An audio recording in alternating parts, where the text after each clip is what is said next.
periksa dulu ya lingkungan kalian apakah ada sampah. Kalau ada sampah diambil. Sudah bisa? Oke, untuk memulai pertemuan pada pagi hari ini kita baca bersama-sama ya.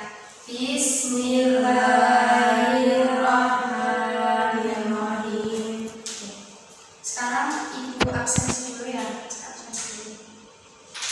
Yang pertama, Salma Al-Rifata hadirah. Bibi Ramadhani hadirah. Rizky Nur Latifah hadirah. Oke, alhamdulillah berangkat semua ya. Pada pagi hari ini kita akan belajar mengenai sujud sawi. Sebelumnya ibu akan menyampaikan tujuan pembelajaran pada hari ini ya. Yang pertama, peserta didik dapat meyakini pentingnya sujud sawi. Kemudian yang kedua, peserta didik dapat membiasakan diri melakukan sujud sawi dengan disiplin. Kemudian yang ketiga, peserta didik dapat menjelaskan pengertian sujud sawi, menjelaskan sebab-sebab dilakukannya sujud sawi, mendeskripsikan cara melakukan sujud sawi dengan baik dan benar. Kemudian yang terakhir, siswa dapat melakukan sujud sawi dengan benar. Oke. Sebelumnya ada yang udah tahu sujud sawi itu apa? Belum. Ya. Sujud sawi apa sih? Sujud sawi itu sujud yang dilakukan karena seseorang meninggalkan sunnah akad atau kekurangan rakaat ataupun kelebihan rakaat ataupun ragu-ragu tentang jumlah rakaat dalam sholat. Oke. Pasti kalian bertanya ya, apa sih sunnah akad itu? Jadi sunnah akad itu sunnah di dalam sholat yang apabila tidak dilakukan itu harus melakukan sujud sawi.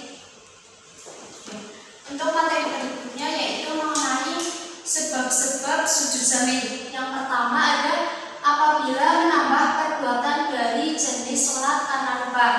Jadi contohnya bagaimana? Contohnya berarti misal kita itu sholat isya, kemudian sholat isya itu kan 4 rakaat ya, tapi karena lupa kita itu melaksanakannya itu sampai 6 rakaat.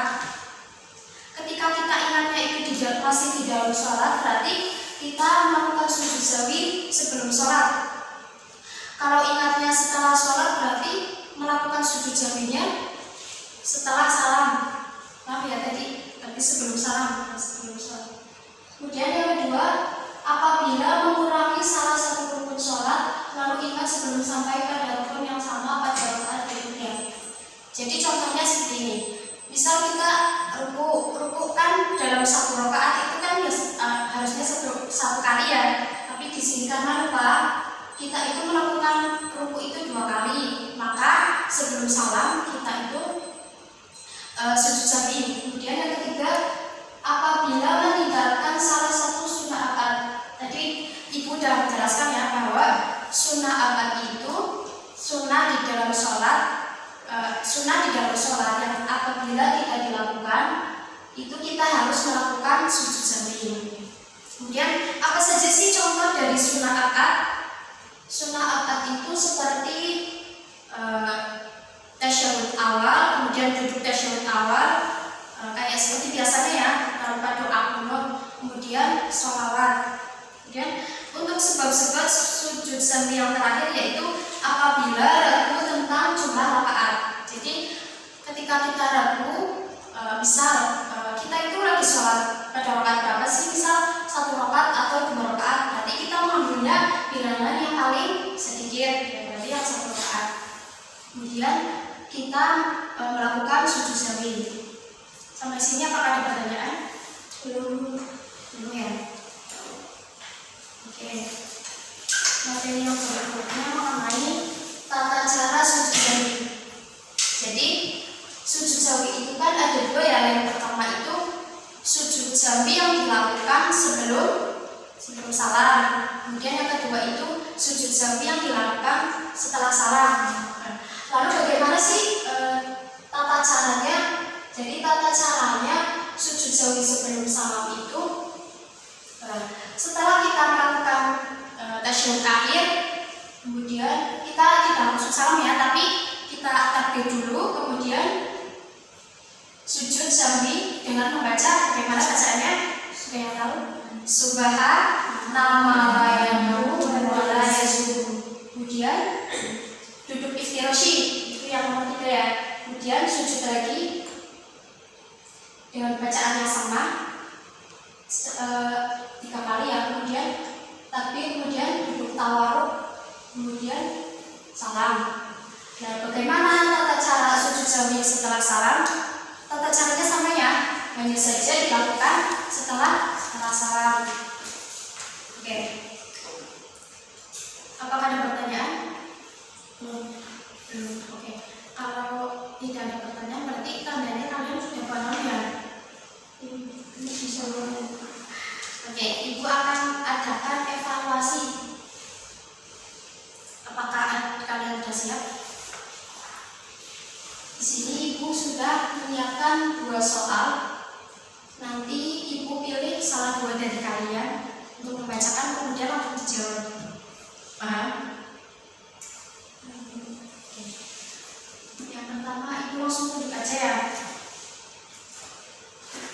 Wassalamualaikum warahmatullahi. Silakan dibaca pertanyaan yang pertama, kemudian dijawab dengan jawaban yang singkat. Soalnya, ketika sholat subuh, Hasan lupa tidak membaca qunut. Kemudian Hasan juga lupa tidak melakukan sujud sahwi. Apakah sholat Hasan itu batal? Bagaimana jawabannya? Jawabannya tidak batal, Bu. Oke. Benar ya, jawabannya tidak batal. Karena apa? Jadi hukum dari sujud sahwi itu sunnah muakkad. Ketika kita tidak melakukan sujud sahwi, sholatnya tetap sah karena tidak berpengaruh terhadap keabsahan sholat. Oke, sudah benar ya Mas Salma, berarti sudah paham. Kemudian ya, pertanyaan yang kedua, silakan Baju Wirawadhanti. Ustaz kita mengerjakan sholat tiba-tiba teringat bahwa bilangan rakaat yang dikerjakannya lebih, maka kapan sebaiknya Ustaz melakukan sujud sahwi? Sebelum salam. Ya, benar. Kenapa sebelum salam? Karena Husain ingat melakukan kesalahan itu ketika sedang sholat, maka melakukan sujud sahwinya sebelum salam. Daripada paham semua ya berarti ya. Oke, cukup saja materi yang itu ya. Untuk tugas minggu depan kalian kerjakan halaman 70.